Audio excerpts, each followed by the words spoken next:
नमस्कार, एक बार फिर से स्वागत करते हैं आप सभी का जनता मंच पर। देखिए, इस समय की सबसे बड़ी खबर बता रहे हैं आपको, और बिहार के सियासत से एक बड़ी खबर आपके लिए लेकर आए हैं कि 2 अक्टूबर को, आगामी जो 2 अक्टूबर आने वाला है, जिस दिन महात्मा गांधी जयंती और लाल बहादुर शास्त्री जयंती होगी, उस दिन बिहार के सियासत में किसी पार्टी की एंट्री होने वाली है। जी हाँ, किसी पार्टी का एंट्री होने वाला है 2 अक्टूबर को, और वो कौन सी पार्टी होगी, उस पार्टी से किस किस लोगों को खतरा है, ये सब के बारे में बातचीत करेंगे। उससे पहले आप मेरा अभिवादन स्वीकार कीजिए। मेरा नाम अनुराग भारद्वाज है और आप जनता मंच देख रहे हैं। देखिए, 2 अक्टूबर को इलेक्शन मैनेजमेंट किंग माने जाने वाले प्रशांत किशोर की पार्टी जनसुराज, वही जनसुराज जो पदयात्रा के तौर पर चल रहा था पिछले 1 साल से पूरे बिहार में, गांधी आश्रम भितियरवा चंपारण से शुरू हुआ एक पदयात्रा, और कई दिग्गजों ने, कई राजनीतिक पंडितों ने यह स्पष्ट कर दिया था, यह जो पदयात्रा होगा यह सिर्फ पदयात्रा नहीं है। प्रशांत किशोर बिहार के लोगों के बीच में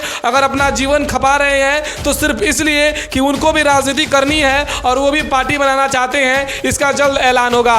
और प्रशांत किशोर का लगभग 1 साल का जो पदयात्रा चल रहा था, जिसको जनसुराज नाम दिया गया था, अब वो जनसुराज पदयात्रा का प्रारूप एक पार्टी के तौर पर होने जा रहा है। और 2 अक्टूबर को प्रशांत किशोर सियासत के खेत में खाद और पानी लेकर पहुंचेंगे और मजबूती के साथ वो पक्ष मजबूत किया जाएगा, जिसमें जनसुराज एक पार्टी बनकर उभरेगी। और वो तारीख होगी और वो डेट होगा 2 अक्टूबर का, जिस दिन महात्मा गांधी की जयंती और लाल बहादुर शास्त्री की जन्म जयंती है। और जनसुराज के पदयात्रा में आप जनसुराज का जो लोगो देख रहे होंगे, यहाँ पे जिस तरीके के तमाम उनके ग्राफिक्स, वो बैनर बन रहे हैं, वो सब में गांधी के चरखा और गांधी को लेकर कहीं ना कहीं से प्रशांत किशोर उस चीज को केंद्र में रखकर और राजनीति करने का प्रयास कर रहे थे। अब ये वही चंपारण की धरती है और ये वही बिहार की धरती है जहां से महात्मा गांधी ने अंग्रेजों के खिलाफ स्वतंत्रता का बिगुल फूंका था और महात्मा गांधी का कर्मस्थली भी कहा जाता है। और उसी जगह से प्रशांत किशोर ने अपनी पदयात्रा की शुरुआत की, और उसी जगह के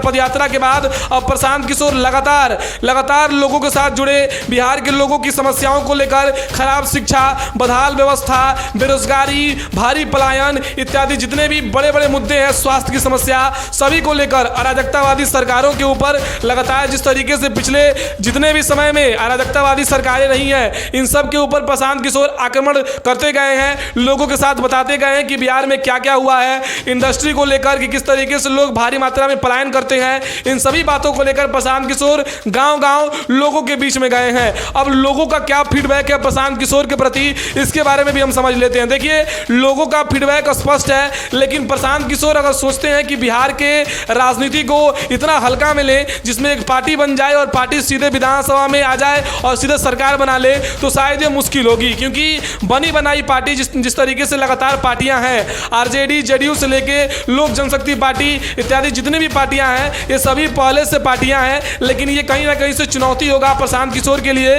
कि इन सभी पार्टियों को एक प्रतिद्वंदी के तौर पर वो टक्कर दे सके और जनसुराज जो पार्टी बनेगी वो टक्कर दे सके। वहीं लगातार बापू सभागार पटना में प्रशांत किशोर का कई बार मीटिंग हो चुका है, पार्टी का संविधान भी तैयार हो रहा है। पार्टी में प्रशांत किशोर कुछ नहीं करेंगे, पार्टी के अध्यक्ष भी नहीं रहेंगे। यहां तक की खबर आ रही है कि पार्टी में अगर कोई अध्यक्ष बनेगा पार्टी का, तो कोई ओबीसी होगा, कोई एससी एसटी क्लास का होगा। इस तरीके से प्रशांत किशोर बिहार में एक नई सियासी पारी का शुरुआत कर रहे हैं। सियासत के खेत में वो जो फसल लगाने वाले हैं प्रशांत किशोर, उसका क्या, वो फसल किस तरीके का फायदा देगा बिहार के लोगों के लिए, ये आने वाले समय में पता लग जाएगा।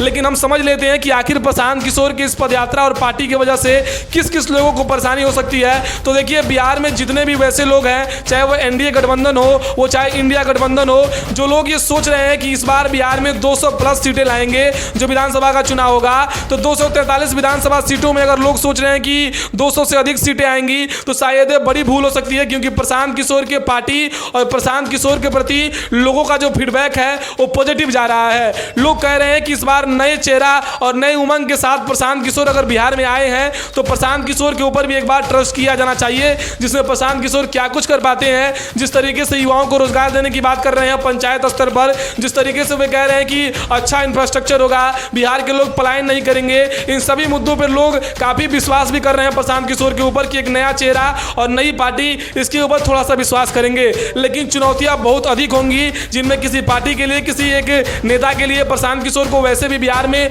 उस तरीके से अगर देखा जाए तो लोग नहीं जानते थे जिस तरीके से अब जानना शुरू किए हैं। क्योंकि वो कहीं ना कहीं से जो फल है वो फल है प्रशांत किशोर के पदयात्रा का, जो पदयात्रा प्रशांत किशोर गांव-गांव में घूमकर लगातार कर रहे हैं पिछले 1 सालों से। तो इस तरीके से प्रशांत किशोर के लिए ज़्यादा मुश्किल भी होगी और बहुत अधिक कठिनाई भी नहीं होगी, क्योंकि प्रशांत किशोर को वो तमगा मिला है कि वो इलेक्शन मैनेजमेंट बहुत अच्छा तरीके से करते हैं। उनके पास उनका अपना आईटी सेल है, उनके पास उनकी अपना पीआर कंपनी है। इस तरीके से वो तमाम चीज़ें हैं जिससे प्रशांत किशोर वो सबको मैनेज करते हैं। कई सरकारें बनवा चुके हैं, टीएमसी की सरकार बंगाल में, साउथ में कई सरकारों के ऊपर आरजेडी जेडीयू की जब सरकार बनी या फिर नीतीश लालू की सियासत की पारी में प्रशांत किशोर का भी योगदान रहा है कई बार। तो इस तरीके से लोग का एक विश्वास है कि जो प्रधानमंत्री के भी जो चुनाव हुए थे, जिसमें एमपी का जो चुनाव हुआ था, उसमें लोकसभा के चुनाव में 2014 में प्रशांत किशोर का योगदान रहा था जब नरेंद्र मोदी प्रधानमंत्री बने थे। तो इलेक्शन मैनेजमेंट के लिए परफेक्ट जाने जाते हैं प्रशांत किशोर। लेकिन प्रशांत किशोर की पार्टी क्या कुछ कर पाएगी ये आने वाले समय में पता लग जाएगा। इसमें ज़्यादा बातचीत करने के ऊपर कोई गुंजाइश नहीं है। लेकिन आप बताइए, आपको क्या लग रहा है, क्या प्रशांत किशोर के आ जाने की वजह से तेजस्वी यादव, चिराग पासवान, हिंदुस्तान अवाम मोर्चा, लोक जनशक्ति पार्टी रामविलास और एनडीए के जितने भी सहायक दल हैं, घटक दल हैं, इन सभी को, या फिर इंडिया के जितने भी सहायक घटक दल हैं, इन सभी को कितनी परेशानी हो सकती है, कितनी चुनौती हो सकती है इन सभी के लिए? आप अपने विचार को कमेंट में जरूर बता सकते हैं। बहुत बहुत धन्यवाद। आप जनता मंच देख रहे थे। अगर चैनल पर नए हैं तो चैनल को सब्सक्राइब जरूर करें। बहुत बहुत धन्यवाद।